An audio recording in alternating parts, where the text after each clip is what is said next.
আসসালামু আলাইকুম রহমতুল্লাহি ওয়া আশা করি সকলে ভালো আছেন। আজ আমরা বাস্তব সংখ্যার রাজ্যে প্রবেশ করব। এখানে শুধু সংখ্যা নিয়ে আলোচনা হবে না, সংখ্যার পিছনে প্রতিটি গল্প নিয়ে আলোচনা হবে।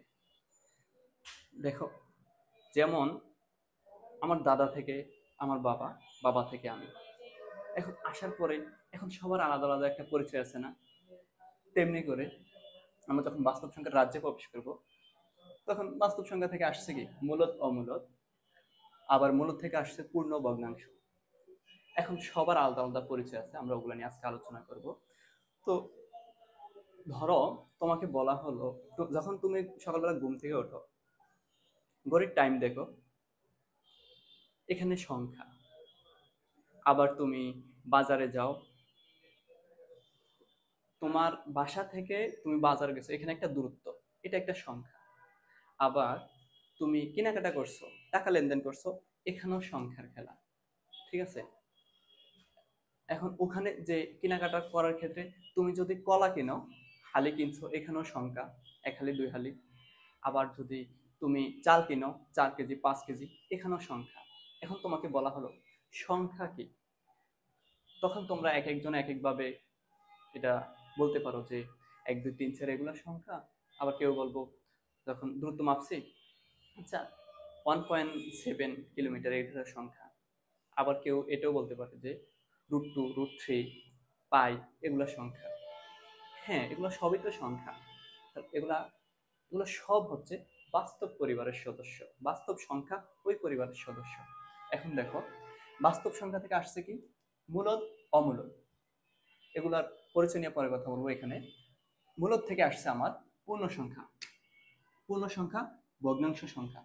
ঠিক আছে? আর পূর্ণ সংখ্যা থেকে আমার কি আসছে, পূর্ণ সংখ্যাগুলো থেকে ধনাত্মক আসছে, ঋণাত্মক আসছে। আবার আরেকটা আছে কি শূন্য, এটা নিরপেক্ষ। আবার ধনাত্মক সংখ্যাগুলা, একটা হচ্ছে মৌলিক সংখ্যা, কিছু আছে আবার যৌগিক সংখ্যা, আর একটা আছে ওয়ান।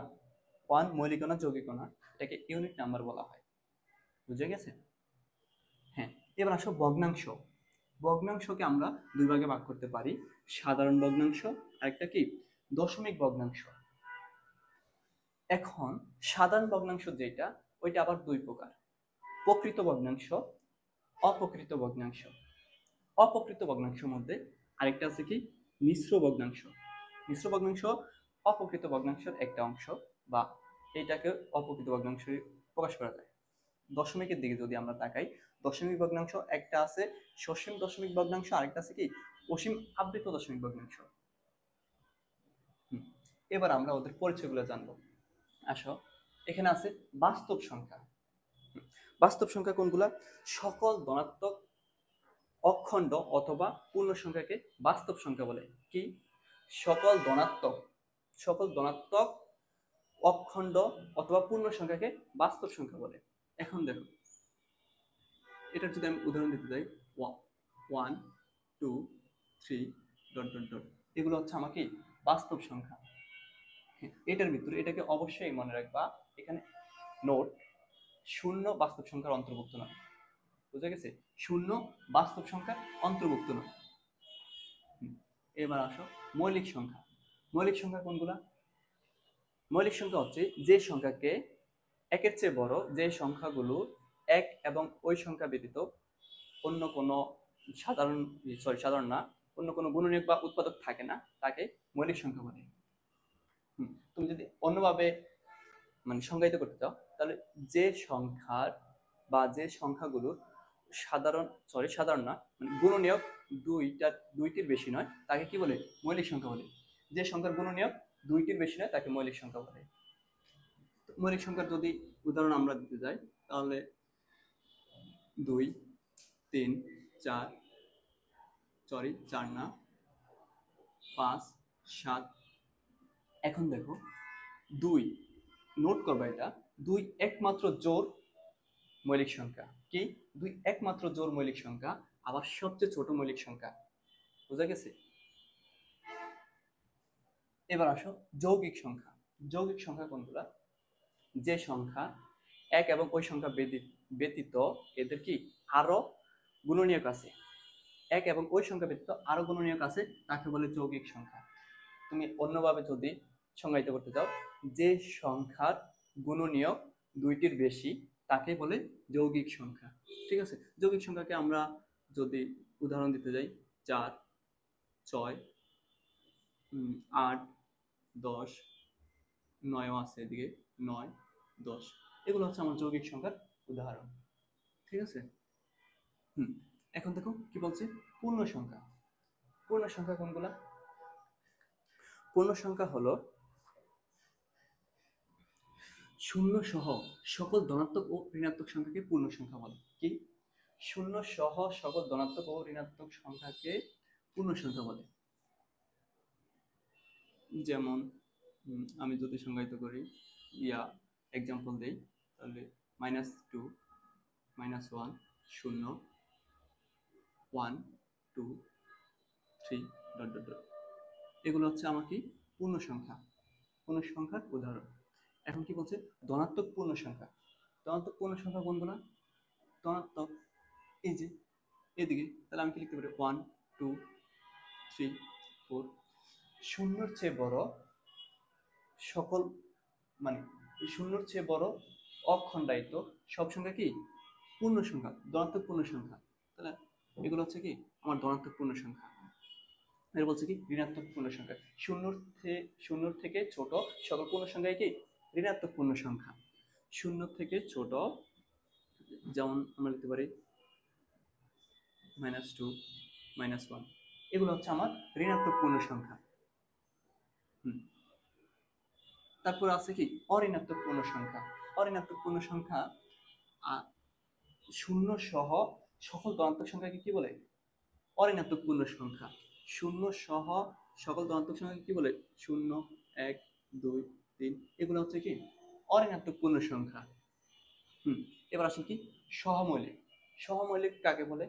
সহমৌলিক সংখ্যা হচ্ছে, মানে এখানে দুইটি সংখ্যার নিয়ে আমার কাজ। দুটি সংখ্যার, যে সংখ্যার সাধারণ গুণনীয়ক, এক সাধারণ গুণনীয়ক থাকবে 1 বাদে অন্য কোনো সাধারণ গুণনীয়ক থাকবে না, তাদেরকে পরস্পর সহমৌলিক সংখ্যা বলে।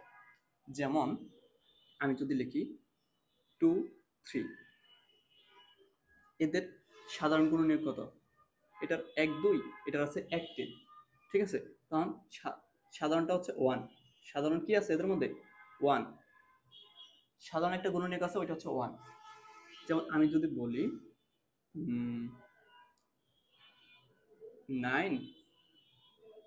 9 আর হচ্ছে কি 4। এখন তুমি দেখো এখানে আছে, এটার ভিতরে আছে কি কি? 1, 3, 9। এটার ভিতরে আছে কি? 1, 2, 4। ঠিক আছে, সাধারণ গুণনীয়ক আছে কোনটা? একটাই আছে আমার, ওই একই। তাহলে এগুলো হচ্ছে কি সহমৌলিক। এবার আসেন ভগ্নাংশ।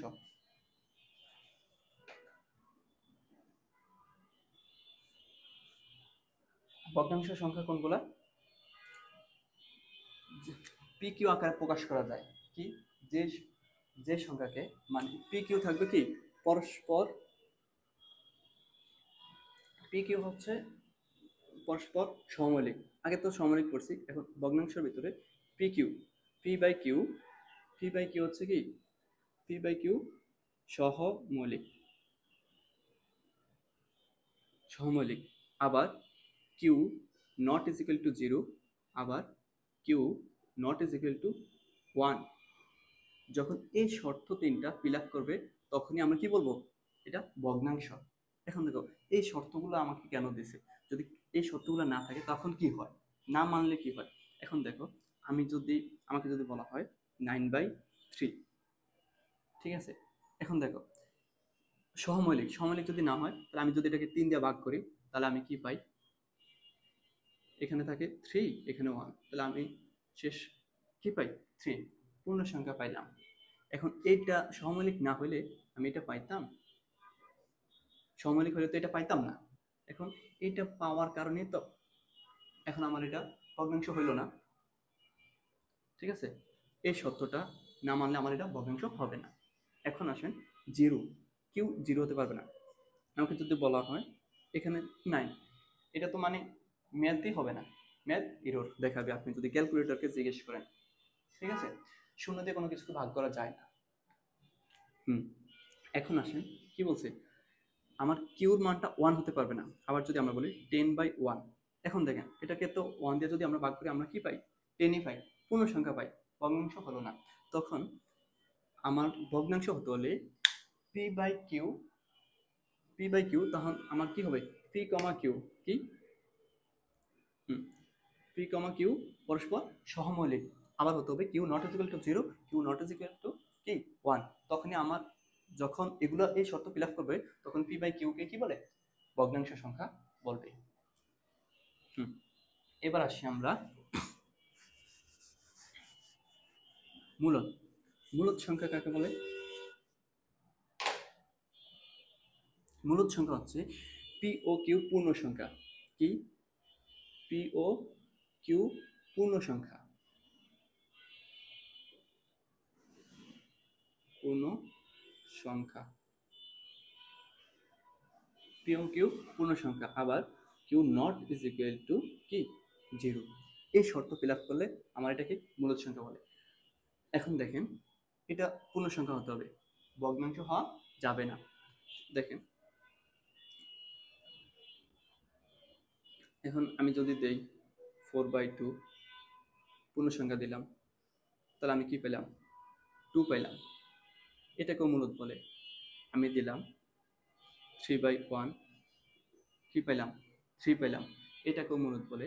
আমি দিলাম 3/2 পাইলাম কত, 1.5, এটাকেও মূলদ বলে। আবার শর্ত বলছে কি এটা হওয়া যাবে না, তাহলে কিউর মান 1 হওয়া যাবে, 0 হওয়া যাবে না। এখন 3 যদি 0 দিই এটা তো সম্ভব না, 0 দিয়ে কোনো কিছু ভাগ সম্ভব না। এই শর্তটা ফিল আপ করলেই তখন পি বাই কিউকে কি বলে, মূলদ সংখ্যা বলে। এবার আসুন যে সংখ্যাকে অমূলদ সংখ্যা, যে সংখ্যাকে পি বাই কিউ আকারে প্রকাশ করা যায় না তাই হচ্ছে কি অমূলদ সংখ্যা। যে সংখ্যাকে, যেটা আমার মূলদ, যেটা মূলদ না ওইটাই অমূলদ সংখ্যা, যেটাকে পি বাই কিউ আকারে প্রকাশ করা যায় না। এবার আসেন সসীম দশমিক ভগ্নাংশ। সসীম দশমিক ভগ্নাংশ কোনগুলা, মানে আমার দশমিকের পরে অঙ্কগুলার লিমিট থাকবে। সাপোজ 0.125 সসীম গণনা করা যায়, এটা হচ্ছে আমার সসীম দশমিক ভগ্নাংশ। দশমিকের পরে অঙ্ক সংখ্যা কি হলে, লিমিট থাকলে, লিমিটেড হলে এটাকে সসীম দশমিক ভগ্নাংশ বলে।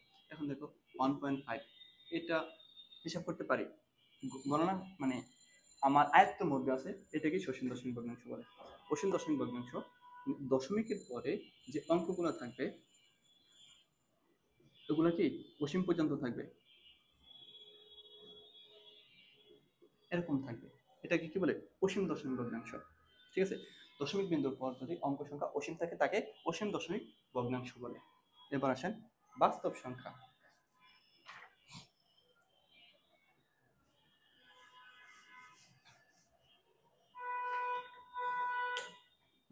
বাস্তব সংখ্যা কোনগুলো, সকল মূলদ অমূলদ সংখ্যাকে বাস্তব সংখ্যা বলে। এই যে আসেন কি বাস্তব সংখ্যা, সকল মূলদ ও অমূলদ সংখ্যাকে। এবার মূলদ সংখ্যার ভিতরে তো আমি যা যা পড়ছি সব কিছু আছে, ঠিক আছে, মূলদ সংখ্যার ভিতরে। আর অমূলদ কোনটা, যেটা আমার মানে আমি হিসাব করতে পারি না কিন্তু বাস্তব, কি কিন্তু বাস্তব। দেখো পাই, পায়ের মান তো 3.1415 ডট ডট ডট এরকম আসতে থাকে না, এখন এটার মান তো অগণিত আসতে থাকে, কিন্তু এটা তো আমার বাস্তব না, এটাই হচ্ছে কি অমূলদ সংখ্যা। এইসব মানগুলোই কি আবার যদি বলে এটার মানগুলো কি অমূলদ সংখ্যা। আর মূলদের ভিতরে তো আমার সব আছে, তখন মূলদ ও অমূলদ সংখ্যাকে বাস্তব সংখ্যা বলে। বুঝা গেছে? এবার আসেন ধনাত্মক সংখ্যা। এখানে আমরা কি পড়ছি, ধনাত্মক পূর্ণ সংখ্যা, মানে মানগুলো থাকবে 1 2 3 ডট ডট ডট, এই এরকম না, এগুলো পূর্ণ সংখ্যা। এবার বলছে কি ধনাত্মক সংখ্যা, শুধু ধনাত্মক সংখ্যা, শুধু ধনাত্মক সংখ্যা আমার এটা তো এরকম হইতে পারে, কি 1.5, কি 0.5, আবার এটাও হতে পারে পাই। ধনাত্মক সংখ্যা, যে পাই মানটা আছে না, এটা আমার ধনাত্মক সংখ্যা।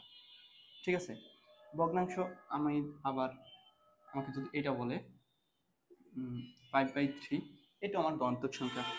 ঠিক আছে, 2, 3, 4 এগুলো আমার ধনাত্মক সংখ্যা। এবার ঋণাত্মক সংখ্যা, ঋণাত্মক সংখ্যা শুধু মাইনাস হবে এদের আগে। ঠিক আছে, এদের আগে মাইনাস দেওয়া থাকবে, ওগুলোই ঋণাত্মক সংখ্যা। তারপর কি বলছে, অঋণাত্মক সংখ্যা। অঋণাত্মক সংখ্যা কোনগুলো? শূন্য সহ সকল ধনাত্মক সংখ্যাকে অঋণাত্মক সংখ্যা বলে। এটার ভিতরে এক্সট্রা কি থাকবে? শূন্য থাকবে, শূন্য সহ সকল, এগুলোর ভিতরে তো শূন্য নাই। ঠিক আছে, এটার ভিতরে শূন্য থাকবে, আর শূন্য সহ সকল ধনাত্মক সংখ্যাকে অঋণাত্মক সংখ্যা বলে। এবার আমরা মেইন ম্যাথে প্রবেশ করব। এতক্ষণ তো আমরা যা গল্প করছি, এদের পরিচয় জানছি, কে কোন পরিবারের সদস্য, কোন পরিবার থেকে কে আসছে, কিভাবে আসছে। এখন আমরা ম্যাথে প্রবেশ করব। টাইপ 1,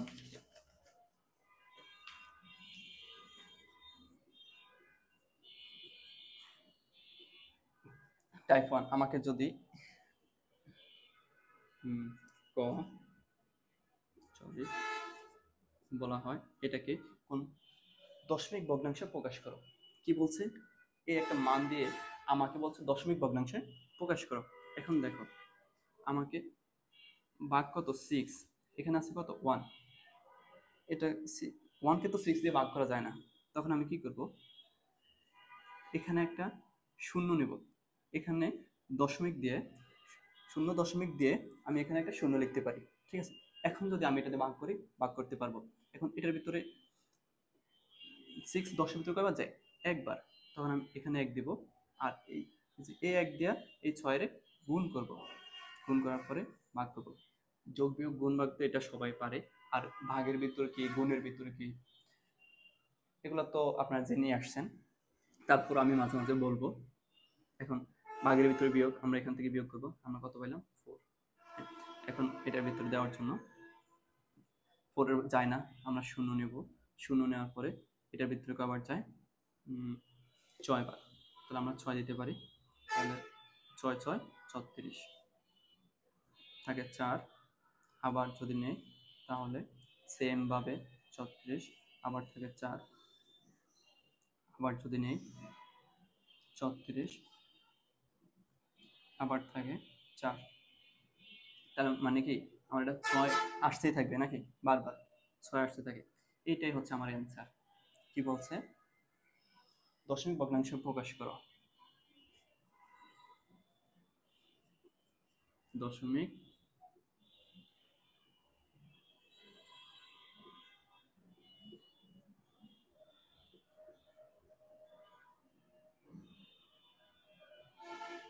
প্রকাশ করো, হয়ে গেল। এখন তোমাকে আরেকটা যদি ম্যাথ বলা হয়, কি সাপোজ কোনটা, 3 সমস্ত কই 2/9, এটাকে যদি আমাকে বলে, কি বললো, দশমিক ভগ্নাংশ প্রকাশ করতে। এখন এটাকে আমি লিখতে পারি 9, এটা দিয়ে এটাকে গুণ, এটা দিয়ে যোগ, তাহলে 3 নং 27 যোগ করলে 29। এটাকে আমরা পারবো না, এখানেই করি আমরা এটার মধ্যে। এখন দেখেন এটার ভিতরে কয়বার যায়? 3 বার। তাহলে 3, 3 নং 27 বিয়োগ করলে 2। এখন আর সংখ্যা নাই, যখন নাই তখন আমরা এখানে একটা দশমিক দিয়া এখানে শূন্য নেব। ঠিক আছে, এখন এটার ভিতরে কয়বার যায়? 2 বার। কয়বার? 2 বার। 18, 2 শূন্য দিলে এটার ভিতরে কয়বার যায়? 2 বার। 18, 2, মানে এটা তো বারবার আসতে থাকবে নাকি। তো এগুলার আমরা যদি এই যে 6, এটা সর্বশেষ কি 6টা বারবার আসতেছে, এটা আবৃত্তি হচ্ছে। যদি আবৃত্ত হয় তখন আমরা এটাকে, এই সংখ্যাটাকে এভাবে লিখতে পারি 0.16 পুনঃপুনিক। যে সংখ্যা আবৃত্ত হয় ওটাকে আমরা পুনঃপুনিক দিয়ে লিখতে পারি। এখানে আমরা এই সংখ্যাটা লিখতে পারি 3.2 পুনঃপুনিক। ঠিক আছে, এখন আমরা চলে যাব টাইপ 2 তে। আমি প্রত্যেকটা টাইপের একটা অথবা দুইটা করে ম্যাথ দেখাবো, সময় তো কম, তোমরা বাকিগুলো দেখে নিও। এবার চলে আসো টাইপ 2। টাইপ 2 তে কি বলছে,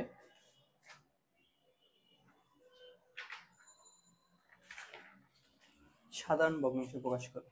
কি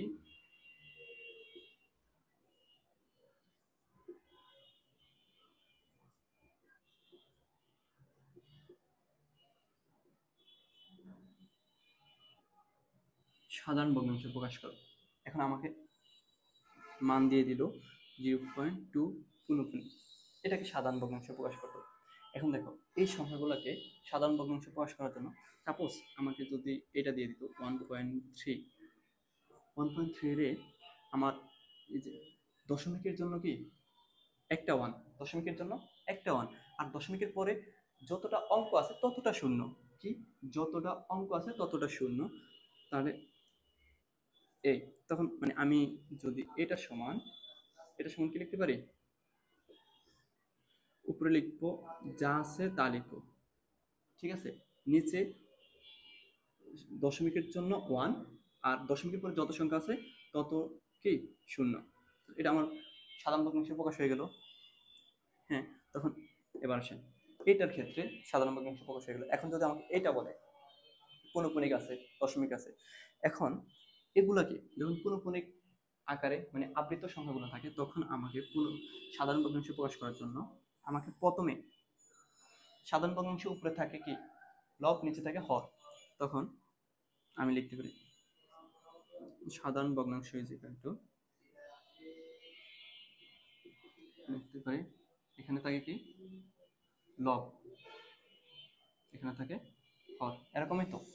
এখন উপরে যা আছে প্রথম লিখবো কি সংখ্যা যা আছে সব লিখে দেব, এখানে ডান পাশে যাতে শূন্য আছে মানে সংখ্যা যা আছে তা বলতে পৌনঃপুনিক আর হচ্ছে দশমিক এই দুইটা চিহ্ন তুলে বাকি যা আছে সব, এখন ডান পাশে আছে শূন্য, আচ্ছা আমরা শূন্য ছয় লিখি, ঠিক আছে, এখানে একটা মাইনাস, মাইনাস দিয়ে হবে কি মানে যেটা আবৃত হচ্ছে, যেটা আবৃত হয় নাই ওই সংখ্যাটা, এখানে আবৃত হয় নাই কি শূন্য, শূন্য লাগবে না আমার, তারপর আমরা লিখলাম বোঝার এখানে দিয়ে দিলাম, পরে আর দিব না।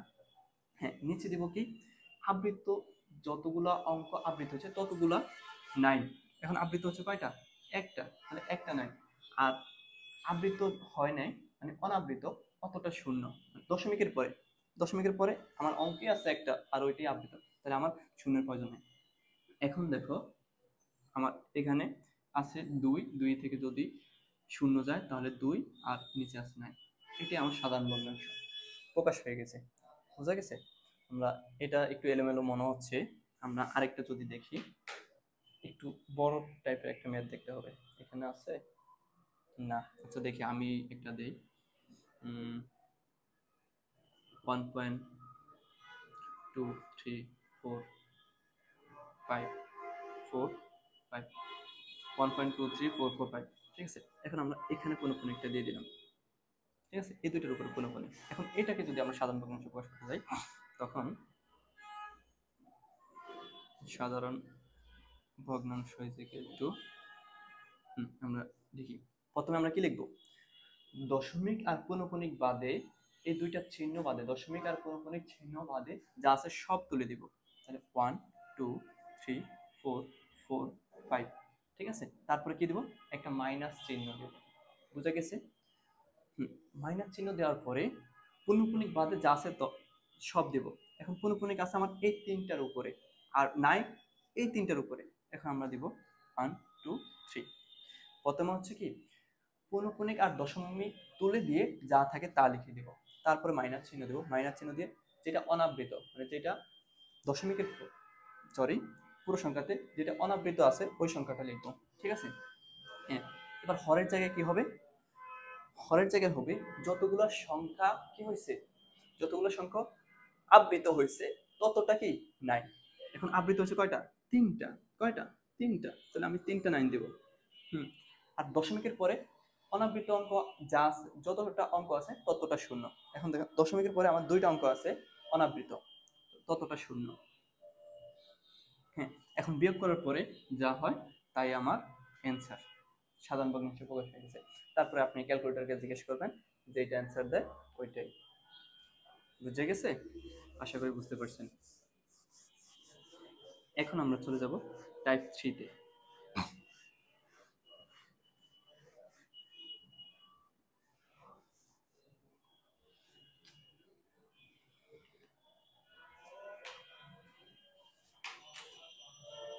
টাইপ 3-তে কি বলছে?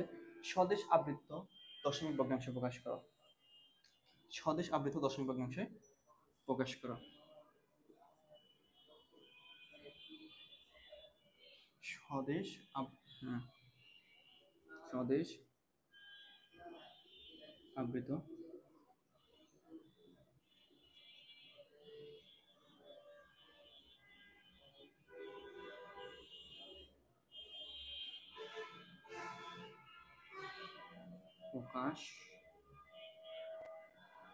প্রকাশ করো।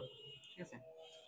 স্বদেশ আবৃত মানে, স্বদেশ মানে দেখতে কি একই হবে, দশমিকের পরে মানে, যেমন ধরো তোমার দুইটা হাত আছে, আমার দুইটা পা হাত আছে, তোমার দুইটা পা আছে, আমার দুইটা পা আছে, আমরা দেখতে কি একই, প্রায় সকল মানুষ দেখতে একই, এরকমই মানে এটার ক্ষেত্রে হচ্ছে দশমিকের পরে দেখতে একই হবে। ঠিক আছে? এখন আমাকে যদি একটা অঙ্ক নেই আমরা,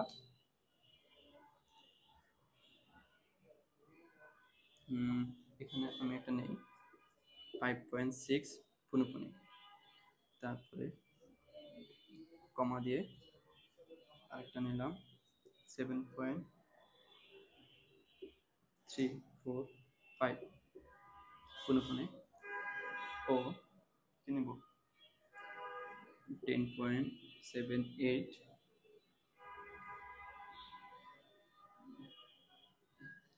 234। ঠিক আছে? এই তিনটার উপরে পুনঃপুনি। এখন এটাকে স্বদেশ আবৃত পরিণত করতে হলে আমাকে কিছু নিয়ম ফলো করতে হবে। প্রথমে অনাবৃত সংখ্যা মানে প্রত্যেকটা সংখ্যাতে অনাবৃত অঙ্ক কয়টা আছে আমরা ওইটা দেখতে হবে, আর যেটাতে সর্বোচ্চ সংখ্যক আছে, ঠিক আছে, ওই সংখ্যাটা মানে কতগুলো অঙ্ক নিব। এখন দেখেন এটাতে দশমিকের পরে অনাবৃত কয়টা আছে? নাই, শূন্যটা। এটাতে একটা আছে, এটাতে দুইটা আছে। দশমিকের পরে এখানে দুইটা অঙ্ক নেব, দশমিকের পরে অনাবৃত অঙ্ক নেব কয়টি? দুইটি। এবার আসেন তারপরে যে আবৃত কয়টি নেবে। এবার আবৃত নিব, এখানে যতগুলো অঙ্ক আবৃত আছে এটাতে আছে কয়টা? একটা। এটাতে আছে দুইটা। এটাতে আছে তিনটা। এই যে 1 2 3 এদের লসাগুর সমান সংখ্যক আমরা কি নেব? এই আবৃত অংশ নেব। ঠিক আছে? তাহলে এদের লসাগু কত? 1 2 3, 1 2 3, এদের লসাগু 6। কত? এদের লসাগু 6। আর আমার কি আছে? অনাবৃত অংশ দুইটা। আচ্ছা, এখন আমরা লিখি সলিউশন। সলিউশন যদি লিখতে যাই 5.6, 5.6 আমার দশমিকের পরে আমার টোটাল অঙ্ক হবে কয়টা? এখানে আছে 6টা, আর এখানে আছে কয়টা? 2টা, মোট 8টা হবে। তাহলে আমার পৌনঃপুনিক শুধু 6 এর উপর আছে, আমি 6টাকে 8 বার লিখে নিই। 6 6 6 4 5 6 7 8। ঠিক আছে? এখন আমার অনাবৃত হচ্ছে 2টি, আবৃত হচ্ছে 6টি। হ্যাঁ, আমার প্রথমটার কাজ শেষ। দ্বিতীয়টাতে চলে আসি। 7.345, এটাতে পুনঃপুনি, এটাতে পুনঃপুনি 7 দিব, আর 3 4 5। এখন দেখেন আমার এখানে দুইটা থাকবে, দুইটা রেখে দিয়ে তারপরেরগুলা। এখন আমার আবৃত হচ্ছে কোনটা? 4 5। আমি 4 5 8টা সংখ্যা পর্যন্ত 4 5 4 5 লিখবো। যদি আমার এখানে কিছু একটা হয়, আমার 4 গিয়ে আমার 8টা যদি পূর্ণ হয়ে যায়, তখন আর আমি 5 নেব না। বুঝা গেছে? এখানে দুইটা সংখ্যা আবৃত হচ্ছে, আমার যদি 4 যাওয়ার পরে এখানে 8টা পূর্ণ হয়ে যায়, দশমিকের পরে 8টা অঙ্ক আসে, তাহলে আমার 5 নেওয়ার প্রয়োজন নেই। এখন আমরা লিখবো 3 3 4 5, 4 5 4 5, আরেকটা আছে কি 4। এখন দেখেন দুইটা দুইটা আছে অনাবৃত, 6টা আছে আবৃত। এবার আসেন পরের অঙ্কতে। 10.78234, এটা 2 আর 4 আছে পুনঃপুনি। এখন দেখেন 10, তারপর আছে 7, 8, এটা অনাবৃত অংশ লিখলাম। তারপরে দেখেন 2, 3, আর একটু কাছাকাছি লিখি, 2, 3, 4, 2, 3, 4, দুইটা 6টা 8টা হয়ে গেছে। এখন 2 আর হচ্ছে কি 4 পুনঃপুনি, বুঝছেন? এটার ক্ষেত্রে আমার পর্যন্ত গেছে, ওই যে আমার দশমিকের পরে অঙ্ক আসবে কয়টা টোটাল 8টা। এই যে পুনঃপুনিক যে কয়টা অঙ্কের উপরে পুনঃপুনিক আছে ওদের লসাগুর সমান সংখ্যক আসবে। আর হচ্ছে অনাবৃত অংশ যেটাতে সর্বোচ্চ আছে ওই অঙ্ক, এখানে দুইটাতে 3 নম্বরটাতে দুইটা সর্বোচ্চ আছে, আমরা ওইটা নিলাম। বুঝা গেছে? আমরা চলে যাব পরবর্তী টাইপে।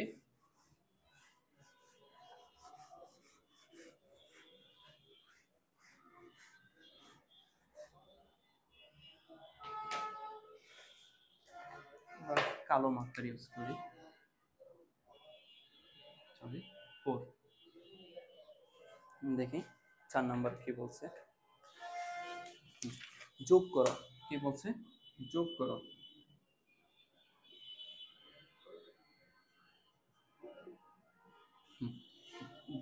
যোগ করো ছোটবেলা থেকে আমরা করে আসছি।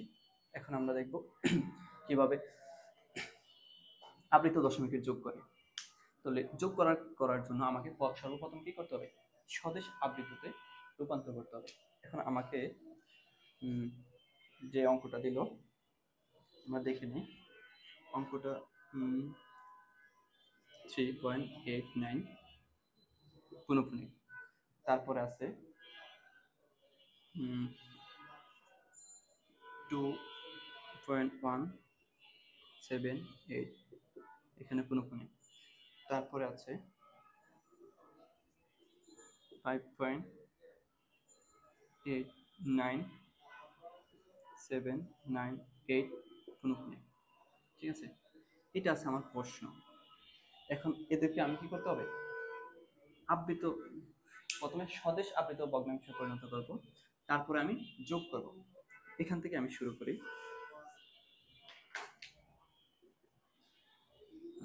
এটাকে আগে যেভাবে স্বদেশ আবৃত দশমিক ভগ্নাংশে পরিণত করছে এগুলো ওইভাবে করিনি। এখন দেখেন আমার এটাতে আছে কয়টা? এখানে অনাবৃত নাই, এখানে আছে একটা, এখানে আছে দুইটা। তাহলে আমার দশমিকের পরে অনাবৃত অংশ পেলাম কয়টা? দুইটা। আর এখানে আছে 2, 2, 2, তাহলে এদের লসাগু কত? 2, 2, 2, এখানে আছে 3টা, 6। তাহলে দশমিকের পরে আমার 8টা, আগেরটার মতনই হবে। তাহলে আমি লিখতে পারি 3 পয়েন্ট কত 8, 9, 8টা না, 8, 9, 8, 9, 8, 9, দুইটা থাকবে অনাবৃত, 6টা হবে আবৃত। তারপরে আসেন এটার ক্ষেত্রে 2.178, আবৃত হচ্ছে 7, 8, আবৃত হচ্ছে 7, 8, 7, 8, 7, 8টা হয়ে গেছে 7 পর্যন্ত। এবার আমার 8 এর প্রয়োজন নেই। এবার আসেন এখানে 5.8978, এখানে আবৃত হচ্ছে কি 798, 798, পুনঃপুনে পুনঃপুনে পুনঃপুনে পুনঃপুনে। হ্যাঁ, যোগ করার ক্ষেত্রে আমাকে সসীম দশমিকের নিয়মে আমরা যোগ করব। এক্ষেত্রে আমাকে মানে এগুলোর ক্ষেত্রে পূর্ণ সংখ্যাগুলো আমরা পাই না সাধারণত। না পাওয়ার কারণে আমরা এখানে 2 ঘর, এখানে একটা দাঁড়ি দিয়ে 2 ঘর বাড়িয়ে নিতে হবে। কি 2টা ঘর যদি আমি বাড়িয়ে নিই আমার পূর্ণ মানে সঠিক মানটা আমি পাবো। এখন এখানে আবৃত হচ্ছে এটা 8, 9। একটা নিয়ম আছে এটা, ওইটা হয় এই মেথড যদি করাই তাহলে তো এই ক্লাসে যদি আমি নেই তাহলে তো নেবই, আর না হয় অন্য কোনো ক্লাসে আমি নিয়ে নিই। আর এটার আবৃত্তি হচ্ছে কি, এটার আবৃত্তি হচ্ছে এটা আবৃত সংখ্যা, হ্যাঁ। ও, এটার ক্ষেত্রে আমাকে একটু সতর্ক থাকতে হবে, কেননা দেখেন আমার টোটাল দশমিকের পরে এখানে কয়টা, 8টা। এখন আমার এখানে ছিল একটা, আর এখানে টোটাল 8টা নেওয়ার ক্ষেত্রে আমার এই যে 7 গেছে কিন্তু 8 যায় না। আমি এখন যদি যে অঙ্কটা নিব এটা 8 থেকে শুরু করতে হবে, কি 8 7, দেখেন আবার এটা আবৃত হচ্ছে কি 7 8 7 8, কিন্তু এখানে আমি 7 গিয়ে শেষ করে দিয়েছি। আবার এখানে শুরু করতে হলে আমাকে 7 থেকে শুরু করবো না, 7 তো আছে, 8 দিয়ে শুরু করতে হবে। বুঝা গেছে? এটার ক্ষেত্রে একটু সতর্কতা হতে হবে, না হলে ম্যাথ কিন্তু ভুল হবে, এটা অবশ্যই মাথায় রাখতে হবে। আর এখানে 7 9 8, তাহলে আমার আগেটা তো শেষ হয়ে গেছে, তাহলে 7 9, হ্যাঁ।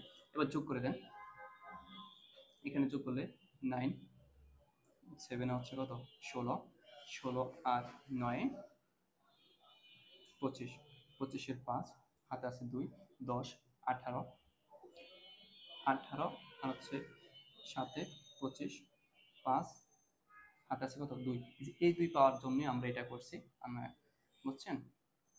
11 18 26 6 হাতে আছে 2, 10 18 27 হাতে আছে 2, 10 সরি, এটার ক্ষেত্রে 11 11 7 18 18 আর হচ্ছে 7 25, 5 হাতে আছে 2, 10 18 26 6 হাতে আছে 2, 11 18 27, সরি, হ্যাঁ 27 হাতে আছে 2, 10 18 25 5, হ্যাঁ এখানে পুনঃপুনিকটা শেষ করে দেই। হাতে আছে 2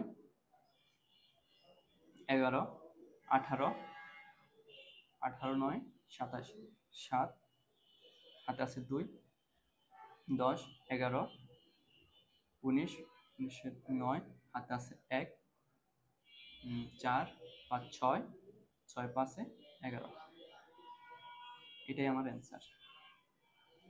বুঝা গেছে? সুতরাং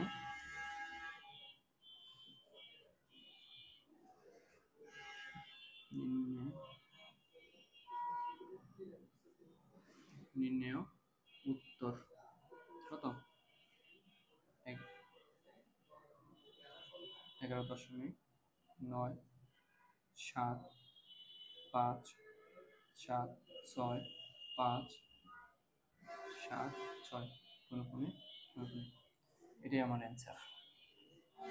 আরেকটা নিয়ম করার ক্ষেত্রে ওটা আমরা অন্য কোনো ক্লাসে নিয়ে নিব, ক্লাস কিন্তু বড় হয়ে যাচ্ছে, লাইফের প্রথম একাডেমিক ক্লাস নিচ্ছি, এই জন্য বেশি বড় করতে চাচ্ছি না আরে। হ্যাঁ, এবার বিয়োগ করার ক্ষেত্রে সেম ভাবে আমরা বিয়োগটা করে নেব।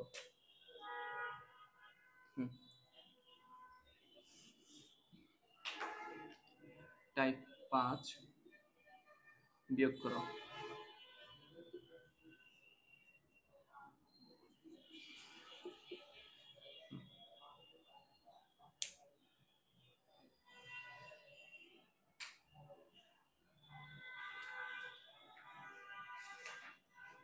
দেখি অঙ্কটা কি বলছে।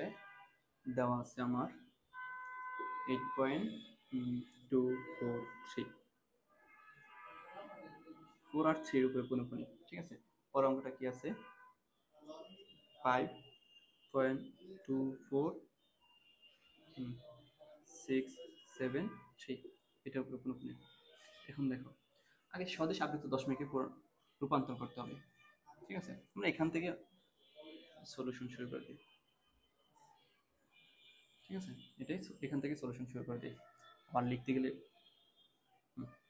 এখন দেখো আমার এখানে অনাবৃত আছে সর্বোচ্চ সংখ্যক 2টা আছে, আর আবৃত আছে 2টা 3টা, তাহলে 2 আর 3 এর লসাগু হচ্ছে 6, আর অনাবৃত আছে 2, দশমিকের পরে টোটাল 8টা অঙ্ক হবে। বুঝা গেছে? আর দশমিকের আগেরটা তো যা আছে তা। এখন লিখি আমরা 2 4 3, দশমিকের পরে 8টা, তো আমার 4 আর 3 হচ্ছে মানে আবৃত হচ্ছে, তাহলে 4 3 4 3 4 3 1 2 জোড়া 3 জোড়া 4 জোড়া, এটা লাগতেছে না। আচ্ছা দেখেন, তাহলে পুনঃপুনিক পুনঃপুনিক এটার দিকে তাকান। 5 2 4 6 7 3 6 7 3, পুনঃপুনিক পুনঃপুনিক সদস্য আবৃত দশমিক ভগ্নাংশে রূপান্তর হয়ে গেছে। এবার আমরা বিয়োগ করে দিব। কি করব? এবার বিয়োগ করব। আগেটা যোগ করছি, এবার বিয়োগ। এই ক্ষেত্রে আমরা যে সঠিক মানটা পাওয়ার জন্য দুই অঙ্ক কি করব, দুইটা অঙ্ক বাহারিয়ে নিব। এখন দেখো আমার এখানে 4 শেষ, কিন্তু মানে এখানে 4 পর্যন্ত গেছি মতন শেষ। এখন শুরু করতে হবে আমি 3 দিয়ে, 3 4। এখানে আমার তো ঠিকই আছে, আমার যাতে এখানে 6 7 দিয়ে শুরু, 6 7 আর লাগতেছে না, এই জন্য নিব না। এবার বিয়োগ করেন। 4 থেকে যদি 7 যায় তাহলে কত থাকে? 7। তারপরে 3 থেকে 7 যাবে, 3 থেকে 13 থেকে 7 গেলে 6। এবার আসুন হাতে আছে 1, এটা 3 থেকে 4 থেকে 4 গেলে 0, 13 থেকে 7 গেলে 6,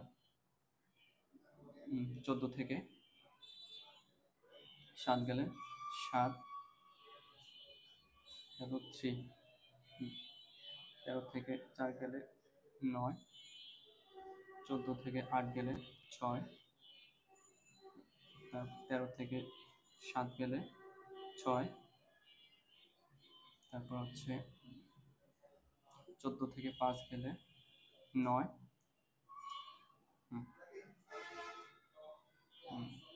12 থেকে 3 গেলে 9, এখানে থাকে 8 থেকে 6 গেলে 2।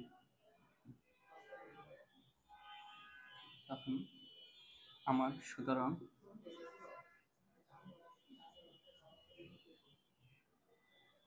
নির্ণেয় উত্তর কত? 2.99669760, এটাই আমার অ্যান্সার। বুঝে গেছে? বিয়োগ কর। আমি একটা করে উদাহরণ করিয়ে দিচ্ছি, আপনারা পরেরটা বাকিগুলো দেখবেন, করবেন, বাসায় প্র্যাকটিস করবেন। এছাড়া প্র্যাকটিস না করলে হবে না। ম্যাথ মানে হচ্ছে প্র্যাকটিস, প্র্যাকটিসের উপরে কিছু নাই। যত প্র্যাকটিস করবেন তত শিখবেন। তারপরে আমার কি আছে, এবার গুণ করতে বলছে। কি? 6 নম্বরে গুণ করো।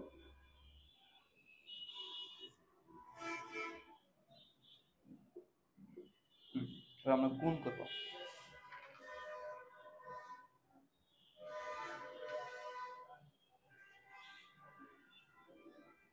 আমরা দেখি আমার গুণ বলছে কি 4.3 পুনঃপুনিক, আরেকটা আছে 5.7 পুনঃপুনিক।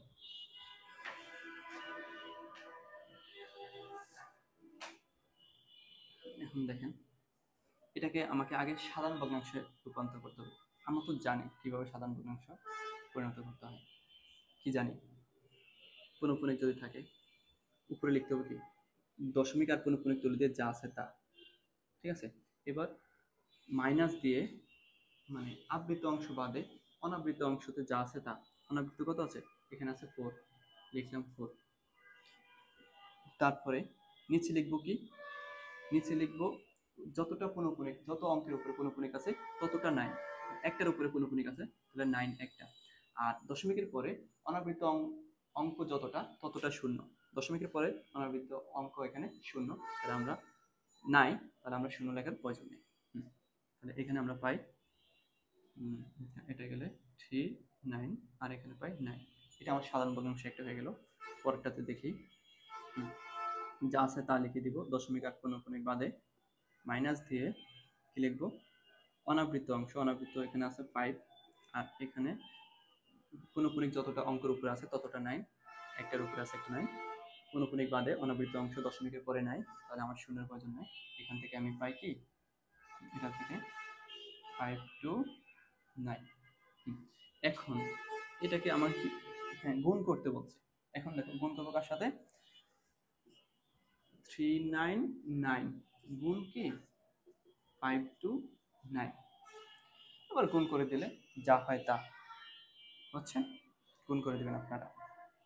ক্যালকুলেটরকে জিজ্ঞেস করবেন, ক্যালকুলেটর আপনাকে বলে দিবে। আমার কাছে তো ক্যালকুলেটর নাই, তাহলে আমি করে দিতাম। আগামী ক্লাসে অবশ্যই ক্যালকুলেটর নিয়ে আসবো। ভাগ সেম একই নিয়মে আমাকে ভাগটা করতে হবে। হ্যাঁ গুণ করছি। এবার আমরা যদি ভাগ করি, টাইপ 7 ভাগ করো,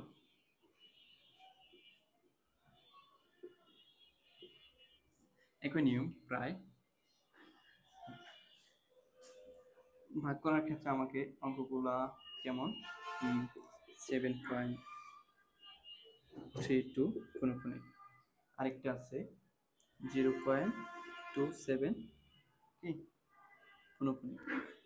এখন এদেরকে আমরা সাধারণ ভগ্নাংশ আগে রূপান্তর করি, তাহলে আমরা এখানে পাই মানে পুনঃপুনিক আর হচ্ছে কি দশমিক চিহ্ন বাদে সব 3 2 মাইনাস কি অনাবৃত অংশ 7, নিচে আছে, নিচে কি যতটা পুনঃপুনিক ততটা 9। কয়টা অঙ্কের উপরে পুনঃপুনিক, দুইটা, দুইটা 9, পুনঃপুনিক বাদে দশমিকের পরে 9, তাহলে শূন্যের প্রয়োজন নেই। এখান থেকে আমি কি পাই, 725 99। এখানে আসেন আমার দশমিক, দশমিক আর পুনঃপুনিক বাদে যা আছে তুলে দিলাম 27, আর তারপরে পুনঃপুনিক বাদে অনাবৃত অংশ আছে কত, 2 দিলাম 2, তারপরে নিচে আসবে যতটা পুনঃপুনিক যতটা অঙ্কের উপরে পুনঃপুনিক ততটা 9, তাহলে আমার আছে একটার উপরে একটা 9, আর পুনঃপুনিক বাদে অনাবৃত অংশ আছে একটা, দশমিকের পরে একটা শূন্য। ঠিক আছে, এখন আমি এখানে পাইলাম 25, নিচে পাইলাম 90। এটাকে আমার কি করতে হবে, ভাগ করতে হবে। 72599 ভাগ কত, 2590। এখানে আমরা কি লিখতে পারি, 725 ডিভাইডেড বাই 999। ভাগটা আমরা উল্টে দিলে কি হবে, গুণ হবে না? হ্যাঁ আমরা গুণ করি, 990 আর হচ্ছে 25। এবার আপনি ক্যালকুলেশন করার পরে যা হয় তা আপনি ক্যালকুলেটরে জিজ্ঞেস করলে আপনাকে অ্যান্সার বলে দিবে। এবার আমরা চলে যাব টাইপ 8-এ।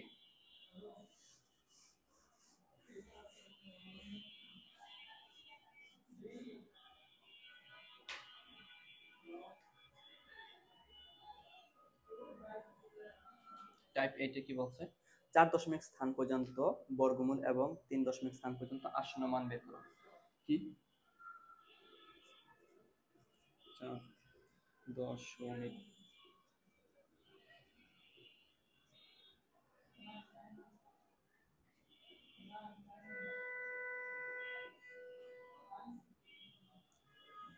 চার দশমিক স্থান পর্যন্ত বর্গমূল,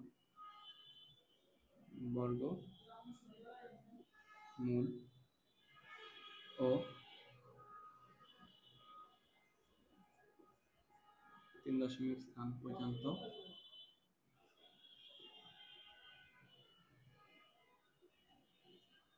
আসন্ন মান নির্ণয় করো। ঠিক আছে, আমাকে কত দিছে, কার দিয়ে দিল 12, এটা। এখন আমার ক্যালকুলেটর তো নাই, আচ্ছা দেখি আমরা এটার বর্গমূল নির্ণয় করবো 4 দশমিক স্থান পর্যন্ত 3 দশমিক স্থান পর্যন্ত আসন্ন মান। এখন দেখো আমাকে যদি অঙ্কটা নির্ণয় করতে হয়, 12 লিখলাম। আমার এই যে নর্মাল ভাগের ক্ষেত্রে আমার কি হয়, ভাগ করার পরে একটা অঙ্ক নামে না, এখানে নামবে কি 4 দশমিক বর্গমূলের জন্য আমাকে 4 জোড়া শূন্য নিতে হবে। কয় জোড়া? 4 জোড়া। 4 জোড়া কেন নিচ্ছি এটাই বলতেছি। এখন চলে আসলাম এখানে। হ্যাঁ, 1 জোড়া, 2 জোড়া, 3 জোড়া, 4 জোড়া। নর্মাল ভাগের ক্ষেত্রে আমরা যখন ভাগ করার শেষে বিয়োগ করি, বিয়োগ করার পরে উপর থেকে একটা সংখ্যা নামাই না, একটা নামাই না। আর যখন আমি বর্গমূল নির্ণয় করবো, এখানে জোড়ায় জোড়ায় নামতে হয়। এই জন্য আমি 4 জোড়া নিছি। যত দশমিক বলবো তত জোড়া, ঠিক আছে? যত দশমিক বলবো তত জোড়া। আমি এখানে 4 জোড়া নিয়েছি, 4 দশমিক বলছে এর জন্য 4 জোড়া নিয়েছি, ঠিক আছে? এবার দেখেন, এরকম একটা সংখ্যা দিয়ে ভাগ করতে হবে। কি? এরকম একটা সংখ্যা দিয়ে আমার এই মানটাকে ভাগ করতে হবে, আর ওই সংখ্যাটাকে এখানে বসাতে হবে, গুণ করে, হ্যাঁ, গুণ করে আবার এটা থেকে বিয়োগ করতে হবে। তবে এটার উপরে যাবে না, সাধারণত আমরা দুইটা নিয়ে কাজ করবো, এটার উপরে যাবে না, নিচে মানটা থাকবে কি, এটা নিচে।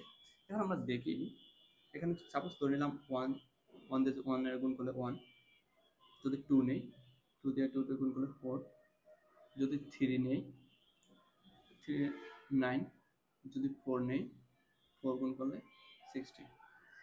বুঝে গেছে? এখন দেখেন, এটা করলে আমার 12 উপরে হয়ে যায়, আমাকে নিতে হবে কত? 3। কত দিয়ে ভাগ করতে হবে? 3 দিয়ে। তাহলে এখানেও তো লিখবো 3, নাকি? এখানে কত? 3। এখন দেখেন, এটা দিয়ে এটাকে গুণ করেন, কত হয়? 9। 9 দিলাম, বিয়োগ করেন, বিয়োগ করার পরে কত? 3 থাকে। এখন এক জোড়া নামবে। এখন এখানে যা আছে তার ডাবল আমি ডান পাশে লিখব। কত? তার ডাবল বাম পাশে লিখব। 3 এর ডাবল কত? 6। 6 লিখলাম। এখন এখানে এরকম একটা সংখ্যা লিখব, ওই সংখ্যাটা এখানেও লিখব, আর এই পুরো সংখ্যাটা দিয়ে যে সংখ্যাটা এখন লিখব ওই সংখ্যাটা এখানে তো থাকবে, থাকার পরে এখানে যে সংখ্যাটা হবে আর যেটা লিখবো এইটা দিয়ে গুণ করে ওই গুণটা, গুণফল হবে কি এখানে। এখন দেখেন, এরকম একটা সংখ্যা আমরা চিন্তা করতে হবে। এখন দেখেন, আমি সাপোজ ধরে নিলাম এখানে কত? 1, এর সাথে কত? তাহলে আমি যদি 1 দিয়ে গুণ করি 61, আমি যদি 2 চিন্তা করি, 2 দিয়ে যদি চিন্তা করি তাহলে 124। 3 দিয়ে যদি চিন্তা করি,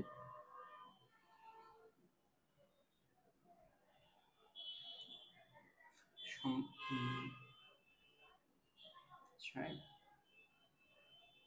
8, 9, সম্ভবত এরকম। 4 দিয়ে যদি চিন্তা করি,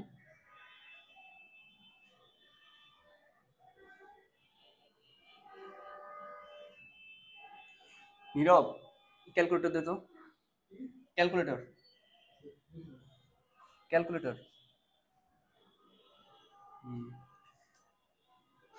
তারপরে 5 দিয়ে যদি চিন্তা করি,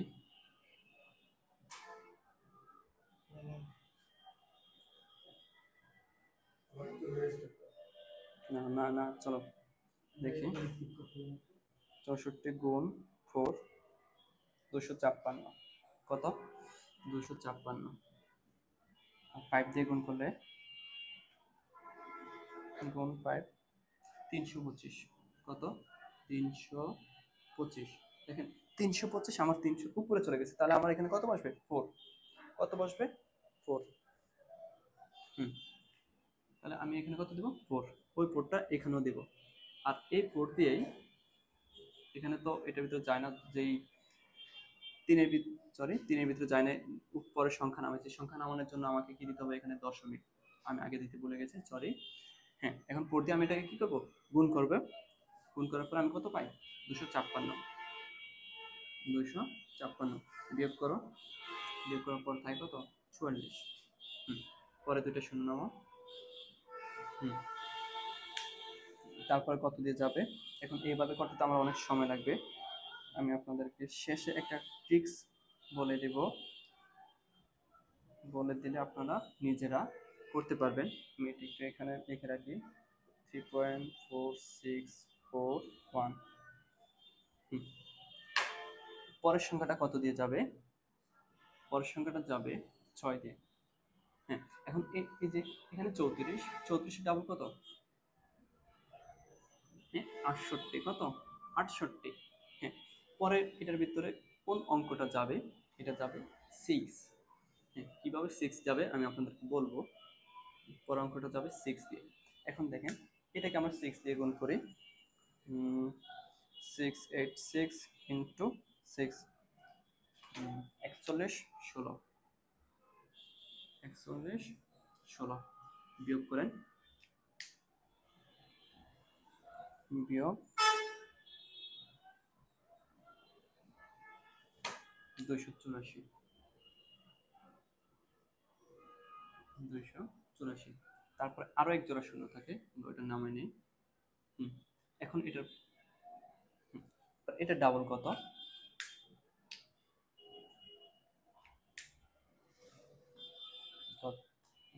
346, 346 পূরণ 2, 692। কত? 692। এখানে এরকম একটা সংখ্যা বসাতে হবে, এখানে ওই সংখ্যা দিয়ে আবার গুণ করব। কোনটা যাবে? 4। কত বসাবো? 4। হ্যাঁ, 4 দিয়ে এবার গুণ করি এটাকে, 6924 ইন্টু 4, 27696। কত? 27696, 27696। ঠিক আছে, বিয়োগ করেন, বিয়োগ 28400, 404।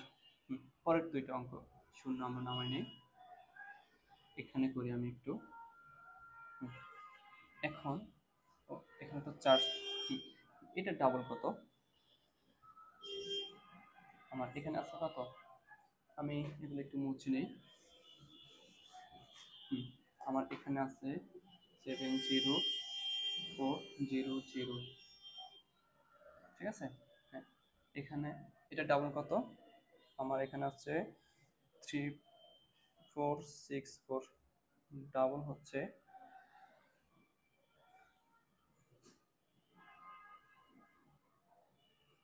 6928।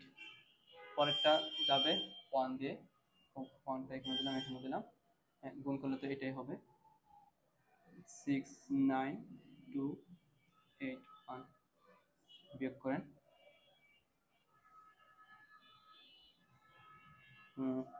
70400 মাইনাস 69281 হয় 1119। 4 দশমিক স্থান পর্যন্ত আমার নির্ণয় করা হয়ে গেছে, 4 দশমিক স্থান পর্যন্ত নির্ণয় করা হয়ে গেছে। এখন দেখেন একটা যে ট্রিক্সের কথা আমি বলছি, এখানে যে আমার পরে কোনটা নিব, কোনটা দিয়ে গুণ করব, বড় হয়ে যায় ছোট হয়ে যায়, এখানে কাজ করতে হচ্ছে, অনেক সময় লাগবে না? হ্যাঁ, তখন আপনাকে যে সংখ্যার বর্গমূল নির্ণয় করতে হবে, আপনি ডিরেক্ট ক্যালকুলেটর চাপ দিয়ে তার বর্গমূলটা আপনি ক্যালকুলেটরে করে নেবেন। যে দেখেন 12 এর যদি আমরা বর্গমূল নির্ণয় করি, এই দেখেন আমাকে একটা অ্যান্সার দিচ্ছে। ঠিক আছে, এই অ্যান্সারটা আমরা যত দশমিক বলে আমরা ওই তত দশমিক পর্যন্ত লিখে রাখবো। এবার যত সংখ্যা বলুক, যার ক্ষেত্রে বলুক, আমরা অত সংখ্যা লিখে রাখবো, তারপর এখান থেকে দেখে দেখে গুণ করে বসাই দেবো। ঠিক আছে, এই যে দেখেন আমাকে প্রথম 3 দিয়ে করছি, তারপরে 4 দিয়ে করছি, 6 4 1, বুঝছেন? এখান থেকে ক্যালকুলেটর দিয়ে আপনি আগে বের করে নেবেন, বের করে দিয়ে আবার এখানে লিখে দিবেন, আপনি মনে মনে রাখবেন অথবা সাইডে এক জায়গায় লিখে রাখবেন, তারপর আপনি এটা করবেন। ঠিক আছে,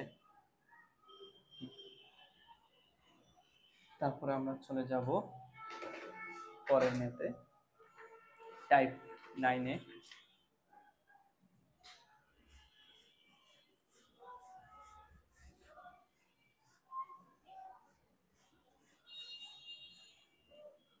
টাইপ 9-এ কি বলছে? মূলদ ও অমূলদ সংখ্যা।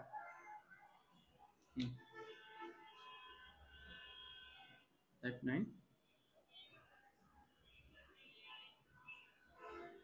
টাইপ 9 মূলদ, মূলদ ও অমূলদ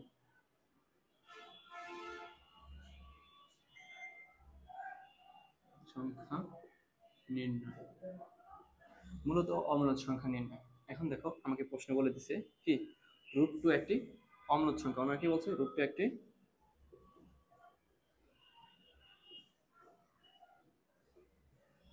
অম্লত সংখ্যা। এখন আমাকে এটা প্রমাণ করতে হবে, √2 যে অম্লত সংখ্যা এটা আমাকে প্রমাণ করতে হবে। আচ্ছা, আমরা এখানে যদি একটু তাকাই, ওনারা এটার কথা বলছে। এখন দেখেন, আমি মনে মনে ধরে নিলাম ওনারা বলছে কি অম্লত সংখ্যা, আমাকে অম্লত সংখ্যা এটা প্রমাণ করতে হবে। আমি বললাম কি না, এটা মূলদ সংখ্যা। মূলদ সংখ্যা যদি এটা হইতে হয় √2, তাহলে কি হতে হবে, হয় পূর্ণ সংখ্যা হতে হবে অথবা কি ভগ্নাংশ সংখ্যা হতে হবে। আমি যদি বলি না এটা মূলদ, তখন এটা পূর্ণ সংখ্যা হতে হবে, না হয় ভগ্নাংশ সংখ্যা হতে হবে। যদি এই দুটোর মধ্যে একটা হয় তখনই মূলদ হবে, আর যদি না হয় তাহলে কি অমূলদ সংখ্যা। আচ্ছা, তাহলে আমরা করি, ধরি √2 একটি মূলদ সংখ্যা, ঠিক আছে, আমরা ধরে নিলাম। এখন দেখেন, একের বর্গ কত, একের বর্গ 1, 2 এর বর্গ কত, 2 এর বর্গ 4। হ্যাঁ, √2টা থেকে একটু তাকান, √2 হচ্ছে আমার 1 আর 2 পূর্ণ সংখ্যা আছে, এটার মাঝামাঝি একটা মান না। দেখেন আমরা যদি এটা লিখি, √2 লেস দেন √2 লেস দেন √4। দেখেন এই যে এটা কিন্তু আমি এটাও লিখতে পারি, 1 লেস দেন √2 লেস দেন, এটার যদি ভাঙাই তাহলে আমি 2 পাই। এখন দেখেন 2 আর 1 আর 2 এই দুইটার মাঝে হচ্ছে কি √2। তো 1 আর 2 এর মাঝে পূর্ণ সংখ্যা আছে? হ্যাঁ, না, অগণিত কি আছে, দশমিক সংখ্যা আছে, অনেক ইনফিনিটি পর্যন্ত আছে, কিন্তু আমার পূর্ণ সংখ্যা তো নাই। তাহলে এখান থেকে আমরা কি জানলাম, সুতরাং √2 পূর্ণ সংখ্যা নয়। এটা থেকে আমরা কি জানলাম, √2 পূর্ণ সংখ্যা নয়। এবার আমরা কি নির্ণয় করব, এখন দেখবো আমরা এটা কি ভগ্নাংশ কিনা। তাহলে ভগ্নাংশ হতে আমাকে কি PQ আকারে প্রকাশ করতে হবে। আচ্ছা, তখন আমরা ধরি √2 = P/Q। এখন দেখেন P/Q নোট আছে একটা, এগুলো কি পরস্পর সহমৌলিক,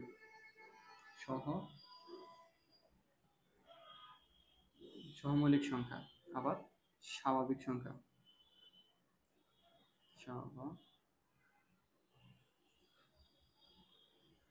স্বাভাবিক সংখ্যা, আবার Q not is equal to 0, Q not is equal to 1। এই শর্তগুলো যদি ফিল আপ করে তখন আমার ওইটা কি হয়, ভগ্নাংশ সংখ্যা হয়। এখন তাহলে এই শর্ত আমার ফিল আপ করতে হবে, ঠিক আছে। এখন দেখেন আমি ধরে নিলাম এগুলা সমমৌলিক সংখ্যা, ধরি 2/3। এখন এটাকে আমরা যদি বর্গ করি, 2 এর বর্গ 4, 3 এর বর্গ 9। এখন দেখেন এটা বর্গ করার পরও কি সমমৌলিকই আছে, পরিবর্তন হয়েছে, মানে সমমৌলিকই তো আছে।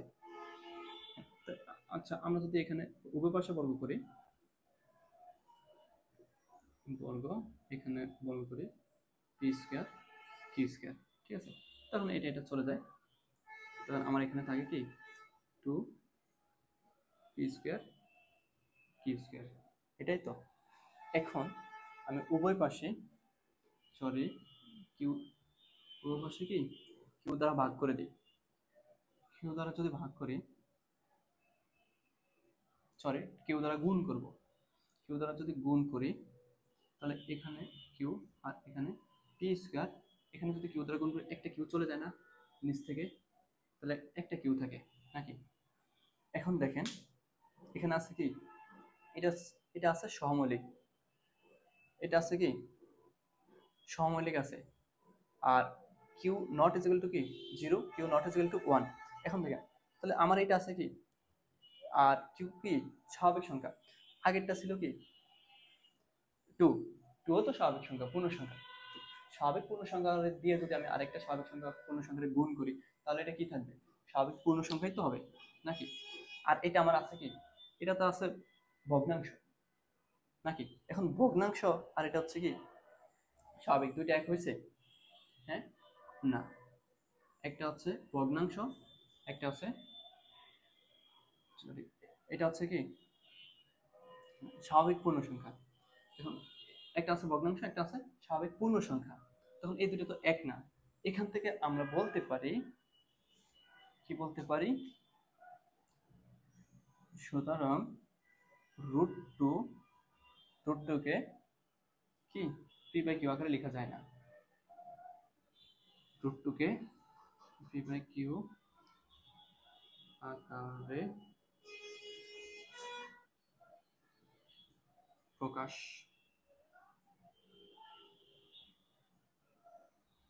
করা যায় না। সুতরাং এটা একটা কি, সুতরাং এটা ভগ্নাংশ সংখ্যা নয়। তো আগে পূর্ণ দেখলাম কি পূর্ণ সংখ্যা নয়, এখানে ভগ্নাংশ সংখ্যা নয়, তাহলে এটা কি অম্লত সংখ্যা। ঠিক আছে, লিখে দিবেন সুতরাং, সুতরাং অম্লত সংখ্যা, রুট টু অম্লত। বুঝছেন? এটাই অ্যান্সার।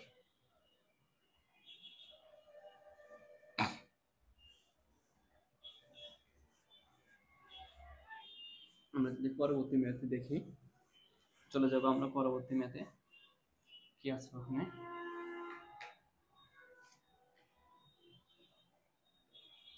এই টাইপের আরো একটা ম্যাথ আছে, ওগুলো আসার মতো, অন্য ক্লাসে নিব, আমি অন্য টাইপে চলে যাচ্ছি। হ্যাঁ, পরবর্তী টাইপে কি বলছে, টাইপ 10-এ বলছে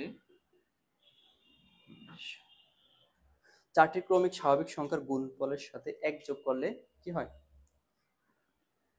যোগফল একটি, এক যোগ করলে যোগফল একটি পূর্ণবর্গ সংখ্যা হবে।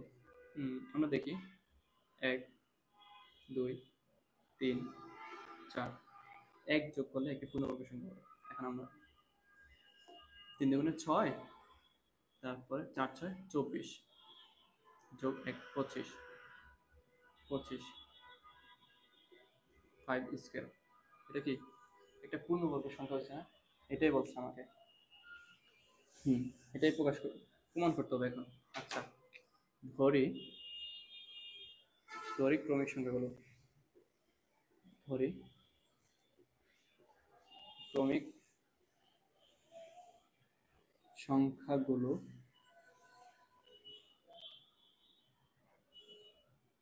প্রথমটা যদি এক্স হয়, পরেরটা কি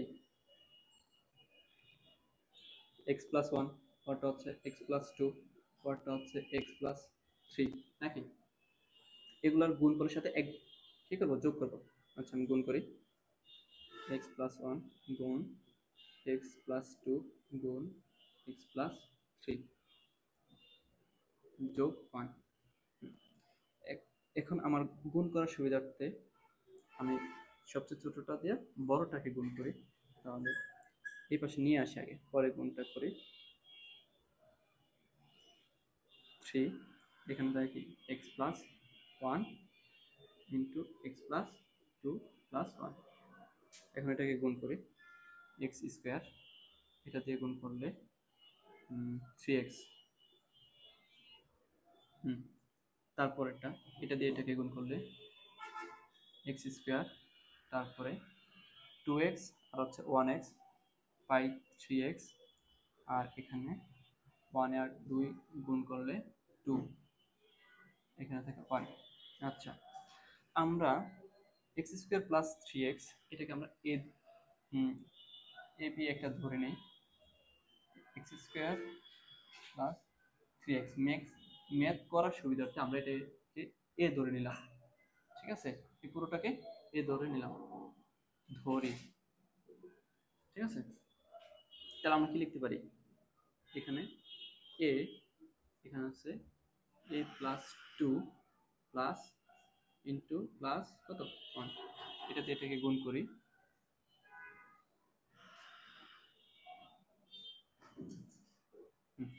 তাহলে এ স্কোয়ার প্লাস 2a প্লাস 1। ঠিক আছে,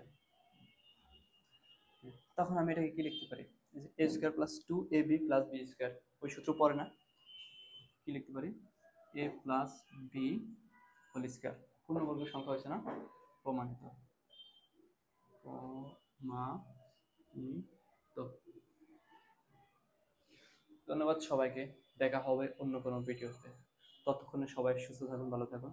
আসসালামু আলাইকুম ওয়া রাহমাতুল্লাহি ওয়া বারাকাতুহু।